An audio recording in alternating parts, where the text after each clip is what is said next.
वास्तविक में ये भिन्नता भिन्नता, अलगाव अलगाव केवल माया है, धोखा है। सभी में एक सत्ता है। आप किसी का भी बुरा सोचते हैं तो उसका बुरा हो न हो, घूम फिर के आपका बुरा सोचना आपके हृदय को अभी भी मलिन करता है, वातावरण से भी गिराता है। दूसरे का भला सोचने से उसका भला अगर श्रद्धा है तो होगा, नहीं तो आपका हृदय तो भलाई से ऊंचा हो जाता है। तो अपने जीवन को साधारण गृहस्थी की नाई जीवन बर्बाद नहीं करना है। अपने जीवन को जीवन दाता से मिलाने वाला बनाना है। और जहाँ एडमिशन के लिए खूब लोग तड़पते हैं तो वहाँ परीक्षा होती है विद्यार्थियों में, लेकिन जिस स्कूल कॉलेज में नई स्कूल कॉलेज है, विद्यार्थी कम है, तो कच्चे पक्के सबको भरते और फिर वो स्कूल कॉलेज वाले अपने तरफ से मेहनत करके अपने स्कूल कॉलेज का वजूद बनाते। तो अभी एक कर्म योगियों की कमी है। जैसे विद्यार्थियों की कमी होने से जिस किसी को भर्ती कर दिया जाता है, ऐसे भगवान के यहाँ भी कर्म योगियों की कमी है, भक्ति योगियों की कमी है, ज्ञान योगियों की कमी है। तो जैसे भी आते सब अलग हो जाते, किसी जाति का हो, किसी मजहब का हो, किसी योग्यता का हो, आ जा, भर्ती हो जा। मंदी में सब लोगों को चांस मिल जाता, तो ये चांस का फायदा ले। तो एक तरफ तो ईश्वर के कर्म योग भक्ति योग की मंदी चल रही है और दूसरे तरफ दुष्टों को सफाया करने की प्रक्रिया चल रही है। कलंकी अवतार, कलंकी अवतार मतलब विद्युत का अवतार, तेज अग्नि का अवतार। तो टीवी के द्वारा पतन वाले तेजी से पतन हो रहे, बम के द्वारा जाने वाले जा रहे। तो एक तरफ आतताई उधम मचाने वाले लोग भिड़ रहे हैं, मर रहे हैं, अशांत हो रहे हैं, तो दूसरे तरफ भर्ती चालू है, चाहे कोई भी आ जाए भर्ती चालू है। तो ये भर्ती चालू के युग में भर्ती हो जाओ। तो अभी तो अखबारें पढ़ो, समाचार देखो, पाकिस्तान में ही हुआ, अफगानिस्तान में हुआ, अमेरिका में, बर्तानिया में, सब जगह जो जगत को सच्चा मान के शुभ निशुभ के रास्ते जा रहे हैं, उनकी बराबर सफाई घुटाई पिलाई पिटाई धुलाई हो रही। तो बाकी का तो देखो, जो भी आए इधर भी चलो खुलेआम। नहीं तो गुरुओं के द्वार पर कितना हमने मेहनत किया, हमारे गुरुजी ने जो परिश्रम किया गुरु को रिझाने में, उसका 1000वां हिस्सा भी हमने नहीं किया और हमारे को एडमिशन मिल गया और खजाना मिल गया। फिर भी हमको जितना करना पड़ा उसका 100वां हिस्सा भी आपको परिश्रम नहीं है। रहने को है, लाइट है, ये हमको तो रहने को क्या मिलता था, लाइट वाइट तो क्या, धुएं में फूंक मार मार के लकड़ियों को, मूंग की दाल उबालते, कच्ची पक्की पी लेते, आश्रम की सेवा करते, अपने तरफ से खाना खुराक खाते। यहाँ तो रहने को लाइट ये वो, एडमिशन आओ बिना पी। तो जब गुरु के द्वार पर इतना निष्काम कर्म योग हो रहा है, तो अपने दिल में भी निष्काम कर्म योग से 2 पैसे भी की भी कीमत नहीं है स्वार्थी कर्मों की। स्वार्थ से प्रेरित होकर, बदले की भावना से प्रेरित होकर कर्म करते, वो 2 कौड़ी के भी नहीं। वो तो पशु भी करता है, कीट पतंग भी स्वार्थ से पताते हैं, लेकिन निस्वार्थ में। राम काज बिन कहाँ विश्राम। इच्छा पूर्ति के लिए करेंगे तो वासना बढ़ेगी, लेकिन इच्छाएं निवृत्त करो। इच्छाएं निवृत्त करो तो मूल बंद वाली साधना बहुत उत्तम। नहीं तो सोने की लंका भी मिल जाएगी तो भी अंत में तो रोना ही है। हिरणपुर बन गया तो भी रोना है, प्रधानमंत्री पद मिल गया तो भी अंत में बेचारे देखो कैसे चक्रवर्ती राजा बन गए, तभी भी आखिर में कुछ नहीं। कितना पढ़ लिख के कहीं भी पहुंच गए, आखिर में देखो तो अशांत होके संसार से हार के चले जाते। और ऐसे पुस्तक, ऐसा साहित्य और ऐसा विचार करो जिससे एकाग्रता और अनासक्ति, ये 2 सिद्धांत आ गए, सारी समस्याओं का समाधान और ईश्वर प्राप्ति सहज। एकाग्रता और अनासक्ति, आसक्ति रही। आसक्ति ही बंधन करती है, आसक्ति ही जीवत्व में लाती है, आसक्ति ही जन्म मरण में ले जाती है। तो जितना स्वार्थ रहित पद होता है उतना ही अंतःकरण में परमात्मा का प्रकाश, सूझबूझ, प्रसन्नता मिलती। रामतीर्थ बोलते थे आतशबाजी का अनार दूर से सुंदर सुहावना लगे, नजीक जाओ तो अंगारों से जला। और दूसरा होता है संतों के यहाँ असली अनार, दूर से तो दिखे नहीं लेकिन अंदर में तृप्ति देवे, शांति देवे। तो ये असली अनार जैसा यश। तो आदि भौतिक लाभ तुच्छ है, इससे आदि दैविक लाभ कई गुना ज्यादा है। और आदि दैविक लाभ में ईमानदारी से बढ़ो तो आध्यात्मिक लाभ तो अनंत फल दे देता है। तो यह आपकी सेवा भी है, साधना भी है, निष्काम कर्म योग भी है। तो लखन भैया की नाई कभी कोई मलिन भूमि, मलिन व्यवहार, मलिन वातावरण आ जाए तो सावधान होना चाहिए। तो ये आप लोग निर्वासनिक होने का इरादा बना लो, इसी जन्म में ईश्वर प्राप्ति का इरादा बना लो, और जप का नियम का पाबंद रहो। स्वार्थी लोगों ने या दिखावटी जीवन जीने वाले लोगों को देखकर अपने को गिराव नहीं। बापूजी होते तो कैसा रहते गुरु से। हमने कभी सोचा भी नहीं था कि हम गुरु के आश्रम में रहे हैं 7 साल, तो हमारा रोज का इतना हम कमाते थे तो गुरु जी से पैसे मांगे। ऐसा हम अभी भी नहीं सोच सकते, उस समय भी नहीं सोचा। तो हमारा भविष्य क्या होगा, तुम्हारा भविष्य क्या होगा। ऐसे जो भगेड़ू थे वो दूसरों के कान में जहर डाल के, अरे भविष्य क्या होगा मूर्ख, छल कपट या धोखाधड़ी भविष्य सुधारने का नहीं है। भविष्य यही कि गुरु सेवा का धन है। सोचा मैंने कहीं जाऊंगा, जिसको गरज होगी आएगा। ये ऐसे गुरु के शिष्य हो के हमारा भविष्य क्या होगा सोचता है तो गुरु का सेवक ही नहीं है। अपना प्रारब्ध है तो जहां भी रहेंगे खाएंगे। माँ के गोद में आए तो दूध बन गया था, वो प्रारब्ध और ईश्वर का नियति अभी भी है। काहे को भविष्य का चिंता करके किसी का धर्मादे की चीज हड़पना।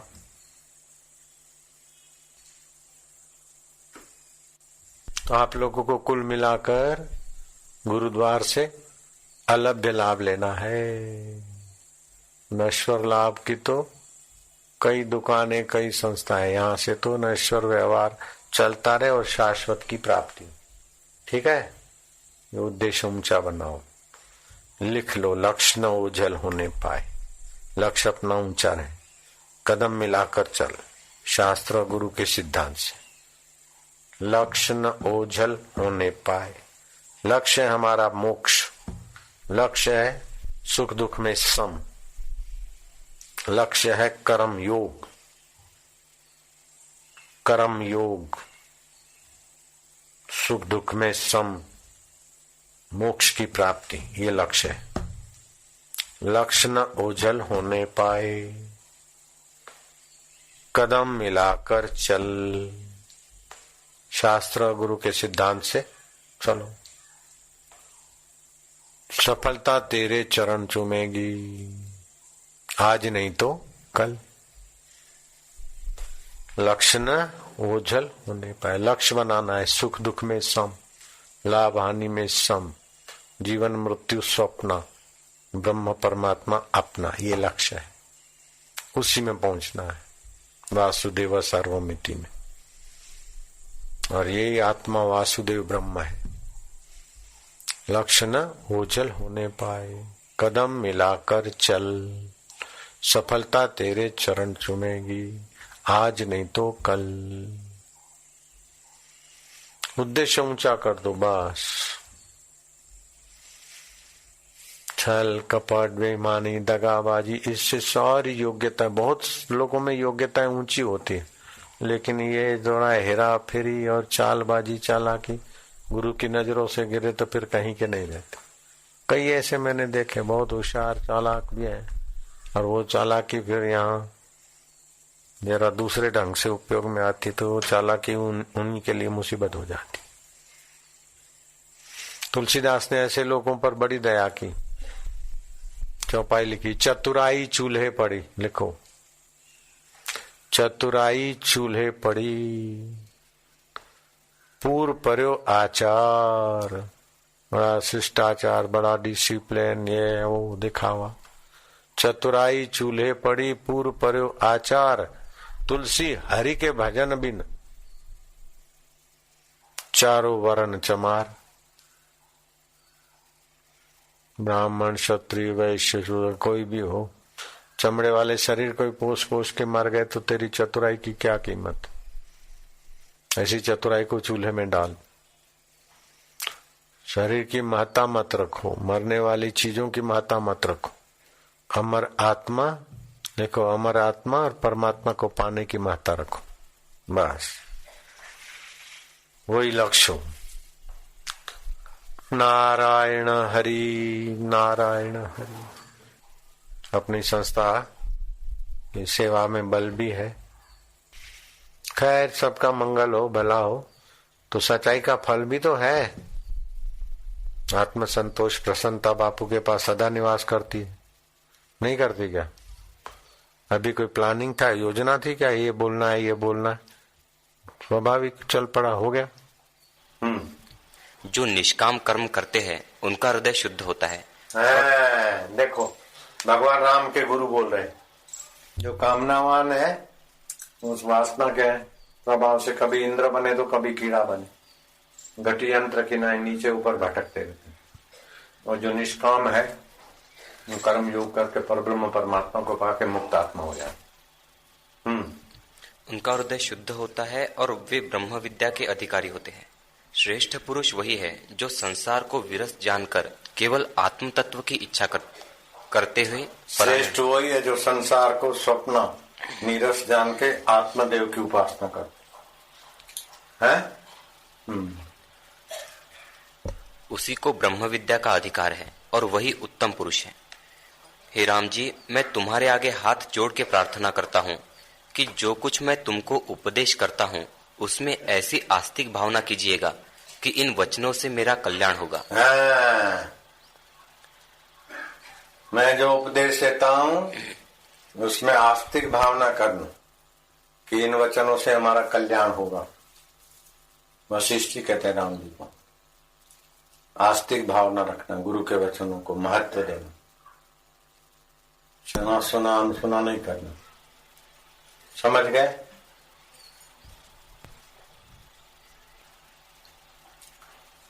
जिसकी दुर्बुद्धि होती है तो गुरु जी डांटते तो बोले देखो हमारी बेइज्जती कर दी, हमको डांट चढ़ा। और गुरु अगर स्नेह से व्यवहार करते तो बोले देखो हमको मस्का मारते। ऐसे शिष्य का तो सत्यानाश, उल्टा ही लेवे। अखंडानंद जी बोलते हैं कभी पुचकारते प्यार देते हैं तो बोलते हैं देखो, कभी अपने मतलब के लिए हमको स्नेह करते और कभी डांटते तो बोलते देखो हमको डांटते हमारी बेइज्जती करते। अब उसके तो सुधरने का तो रास्ते ही बंद हो गए हैं। ऐसा नहीं कि डांट के हमारा दोष और अहंकार मिटाते, स्नेह करके हमारा उत्साह और हौसला बुलंद करते, ऐसा अर्थ नहीं लेते। तो वैसे शिष्यों का तबाही होना पक्का है जो नेगेटिव लेते। इसलिए वशिष्ठ कहते हैं राम जी मैं हाथ जोड़कर प्रार्थना करता हूं कि मैं कोई अपने स्वार्थ से तुमको नहीं कहता हूं, जो मैं वचन कहूं तो तुम्हें पक्का विश्वास रखो कि इसमें हमारी भलाई, इसमें हमारा हित है। हे राम जी, जैसे दावाग्नि में कुबुद्धि नर जल बुद्धि करे, तैसे ही अज्ञानी देह में आत्मबुद्धि करते हैं। हाँ, है तो आग, पतंगिया उसमें सुख बुद्धि करके मरता। दावा नल में कुबुद्धि जल समझ के दावा नल में पड़े, ऐसे अज्ञानी देह को मैं मानता है और वस्तुओं को मेरा मानता है, इसीलिए दुख ही भोगे।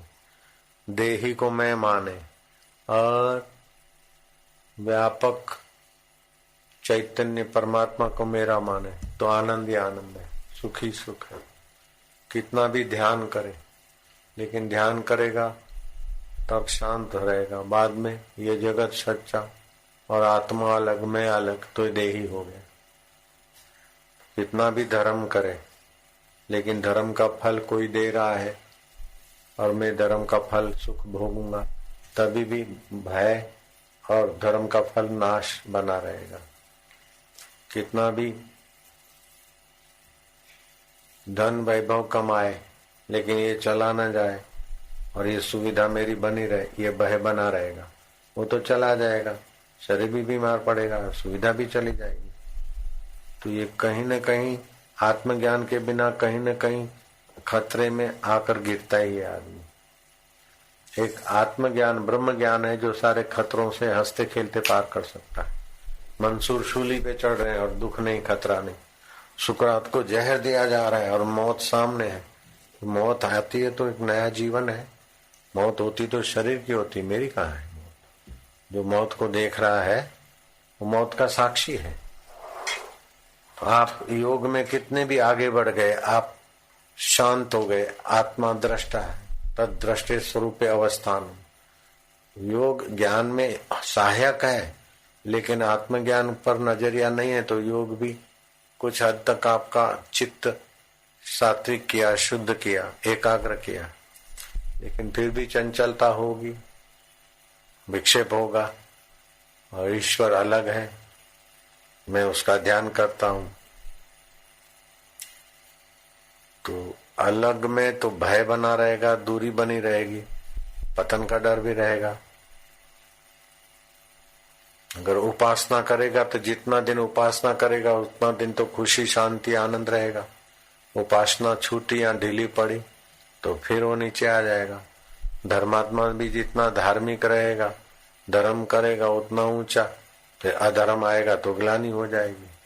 ऐसे संसारी भी जितना प्रोग्रेस हुआ, हर्ष होगा राजसी आदमी को, यश हो गया, जीत गए, बड़े खुश हो गए, कमाई अच्छी है, खुश हो गए, बेटे बेटी कहने में खुश हो गए। लेकिन वो बेटे बेटी जब बीमार पड़ेंगे, कमाई जब गड़बड़ होगी, शरीर जब गड़बड़ होगा तो फिर सारा सुख मटिया मेल हो जाएगा।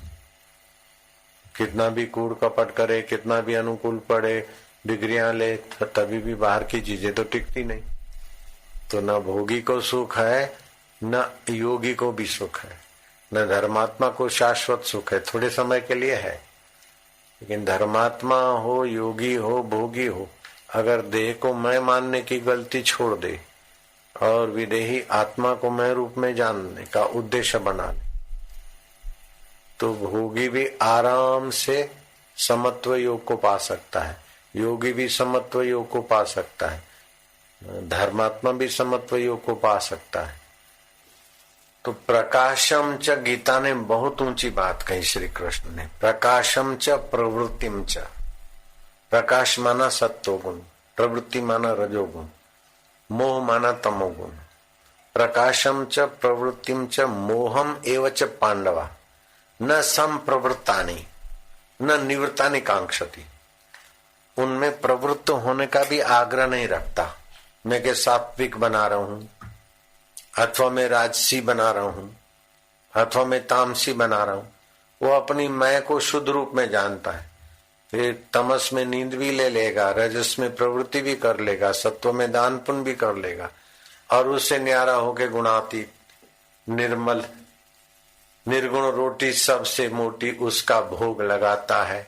निरंजन वन में साधु अकेला खेलता है। एक ब्रह्म व्यापक सर्वत्र, जैसे एक ही आकाश अनेक बर्तनों में, अनेक चीजों में, अनेक, ऐसे अपने चिदाकाश स्वरूप को जान लेता है। वासुदेव सर्वमिति, यही आत्मा ब्रह्म स्वरूप है। तो वो कर्तव्य करेगा तत्परता से, लापरवाही नहीं रहेगी। तो तीन सिद्धांत पक्के हैं वैदिक। एक तो वासुदेव सर्वमिति, दूसरा ये आत्मा ब्रह्म रूप है, और तीसरा जिस समय जो अपना कर्तव्य है, कोई काम छोटा नहीं है, कोई काम बड़ा नहीं, जिस समय जो काम करते पूरा तत्परता से करें। झाड़ू लगाना भी कोई कम सेवा नहीं है। शबरी भीलन देखो, लंका में जाना और सीआईडी करना और कैसे कैसे लोग रहते और क्या क्या करना है अपने को, वो भी कर्म अपनी जगह पर है। तो जो काम करे तत्परता से करे, उगताय मन से ना करे कि मेरे को तो साधना करनी है, अब साधना करनी तो बुगले, साधना करनी। तो ये जो सेवा है, स्वार्थ रहित जो कर्म है, ये क्या असाधन है क्या? वो एकांत में योगी को आनंद आता है निष्काम भाव से भगवान और समाज के बीच जोड़ने के काम में लगो तो वही आनंद कर्म योग में भी आता है, तो वो भी साधन है। तो कर्म योग स्वतंत्र साधन है, भक्ति योग स्वतंत्र साधन है, ज्ञान योग स्वतंत्र साधन है। तो योग माना अपने स्वरूप में स्थिति होना चाहिए, वियोग नहीं होना चाहिए। तो कबीर जी ने कहा निरंजन वन में साधु अकेला खेलता है। अंजन माना इंद्रियां, इंद्रियां देखती है तो एक बहिर इंद्रियां होती है, एक अंतर इंद्रियां होती है। आंख, नाक, कान, जीभ ये ज्ञान इंद्रियां है। हाथ, पैर और जीभ बोलती तो कर्म इंद्रियां है। तो ये इनको करण बोलते हैं, जिससे संसार की चीजें समझ में आए, पकड़ में आए। तो ये बहिकरण है, कर्म इंद्रिय, ज्ञान इंद्रिय। मन, बुद्धि, चित्त, अहंकार ये अंतःकरण है। भूख प्यास अंतःकरण से पता चलती है, नहीं, भूख प्यास की अंतःकरण से पता चलती है। बीमारी की भी आंखों से पता नहीं चलता है, अंदर से पता चलता है। तो इसे अंतःकरण से और भी कई पते चलते हैं। तो बहिर्करण, अंतःकरण जिसकी सत्ता से देखते हैं और बदलते और सूचना देते, उन सब का जो आधारभूत है वो मैं चैतन्य आत्मा हूं। इस प्रकार के ज्ञान में जो टिकता है, ऐसे पुरुष को सदा समाधि संत की, आठों पहर आनंद, अकल मता कोई उपजा, गिने इंद्र को रंक। इंद्र तो नाच गान हो, गंधर्व गाए तब सुख मिले, लेकिन वो अपने सदा सुख स्वभाव में रहता है। योगी की समाधि लगे तब सुख मिले, धर्मात्मा का धर्म संपन्न हो तब सुख मिले, भोगी का भोग संपन्न हो, फिर चाहे सत्यानाश हो तब मजा आए। लेकिन बाद में तो भोगी की हालत बुरी हो जाती। लेकिन आत्मवेता की कभी हालत बुरी नहीं होती, अपने आत्मानंद में मस्त है, करे वेदांती खेल, मोह कभी ना ठग सके, इच्छा नहीं लवलेश। पूर्ण गुरु कृपा मिली, पूर्ण गुरु का ज्ञान। तो ये वशिष्ठ जी महाराज पूर्ण गुरु थे, राम जी को पूर्ण गुरु का ज्ञान मिला। तो राज्य अभिषेक की शहनाइयां बज रही है, कौशल्या माँ दान पुण्य कर रही है, मंगल मना रही है। सीता जी विधि विधान के अनुसार ब्राह्मणों को जो भी कुछ लेना देना हाथ व्यवस्था कर रही। और एकाएक हादसा हुआ कि राम राज्य नहीं होगा, वनवास जाएंगे। फिर भी राम जी के चेहरे पर शिकन नहीं पड़ी, दिल में चोट नहीं लगी। ठीक है, लक्ष्मण जरा थोड़ा नाराज हुए, लेकिन राम ने कहा तृष्णा वैतरणी नदी है, इच्छा वासना, क्रोध बड़ा शत्रु है। भाई श्री राम राज्य के बदले राम वनवास, इस सिद्धांत को जिसने भी चलाया, चाहे पृथ्वी पूरी हो, मैं एक हाथ में एक पत्थर का ढेला और पूरी पृथ्वी को मिट्टी का ढेला समझता हूं और उसको छिन्न भिन्न कर सकता हूं। आज्ञा दीजिए भाई श्री। राम राज्य में कोई विघ्न हम बर्दाश्त नहीं कर सकेंगे, किसी विघ्न को टिकने नहीं देंगे।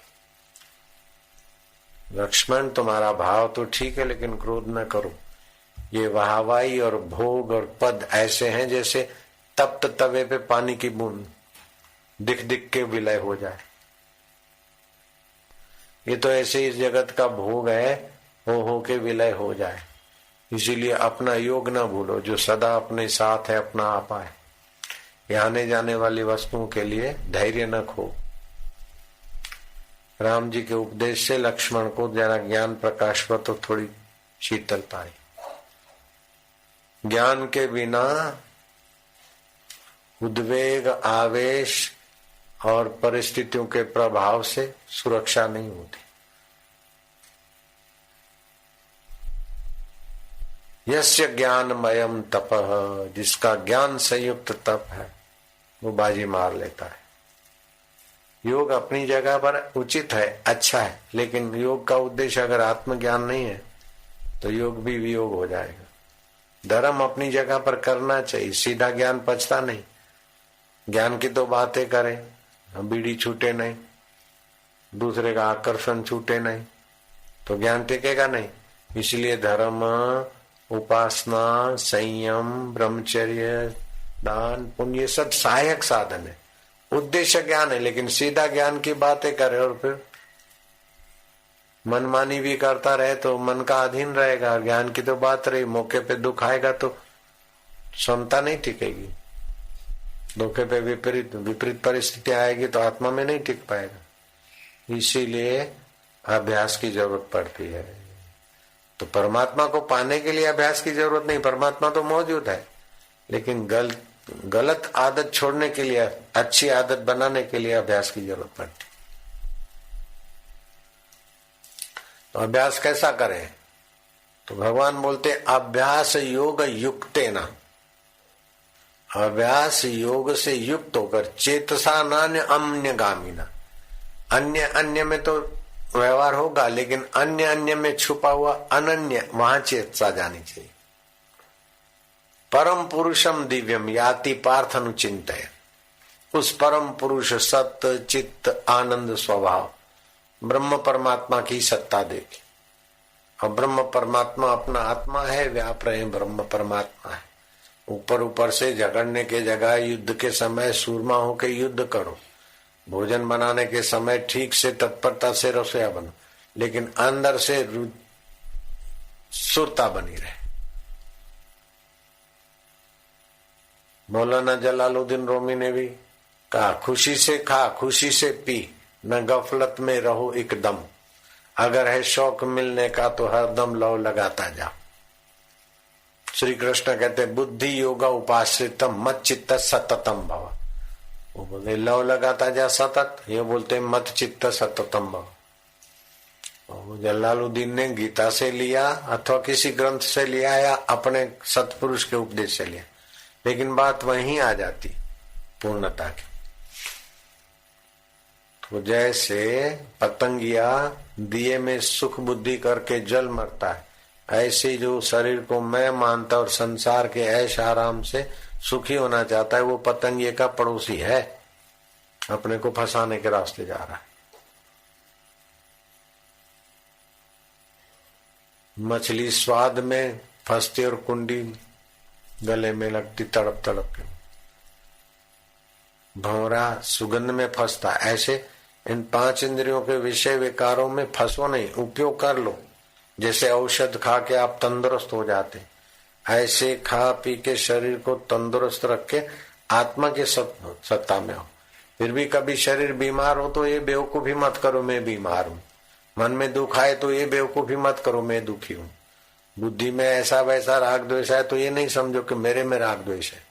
राग द्वेष बुद्धि में आता है, सुख दुख मन में आता है, बीमारी तंदुरुस्ती शरीर में आती है, सफलता विफलता 5 भूतों में होती है। मुझ परमात्मा में आत्मा में कुछ नहीं है। मैं निर्लेप नारायण शाश्वत परमेश्वर का अविभाज्य हूं। इस प्रकार की उपासना, फिर वो वासना निवृत्ति का जो प्रयोग बताया, तो ये जल्दी साधक का मंगल कर देगी।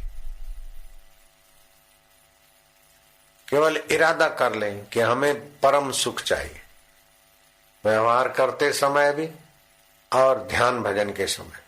इसको बोलते हैं अविकम्प योग। योगी समाधि ध्यान करता है तब तक तो उसका योग है, आनंद है, लेकिन उठता है तो कंपित हो जाता है। लेकिन ध्यान में रहे तो शांति, और उठे और व्यवहार करे तो भी नजर तत्व पे रहे।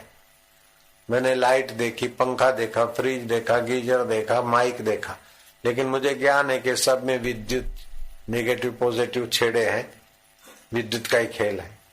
मुझे ज्ञान है तो ये कितनी भी लाइटें अलग अलग हो, लेकिन मैं बिजली तत्व को जानता हूं तो हो गया। ऐसे आत्म तत्व को जाना तो कुछ भी होता रहे, यथा योग्य करे, फिर परिणाम जो भी आए। ज्ञानी को आग्रह नहीं होता कि ये होना ही चाहिए, करता है, फिर हुआ न हुआ सब स्वप्न है। जैसे स्वप्न में सफलता मिली तो क्या, विफलता मिली तो क्या, यश हुआ तो क्या, अपयश हुआ तो क्या। स्वप्न का हाथी, उसमें बैठा राजा, अब उसके ऊपर मुकुट सोने का हो चाहे चांदी का हो, अथवा चिड़िया बैठ गई, फर्क क्या पड़ता, आंख खुली तो सब गायब। ऐसे ही है ये, जैसा स्वप्न रहन का ऐसा ही है संसार।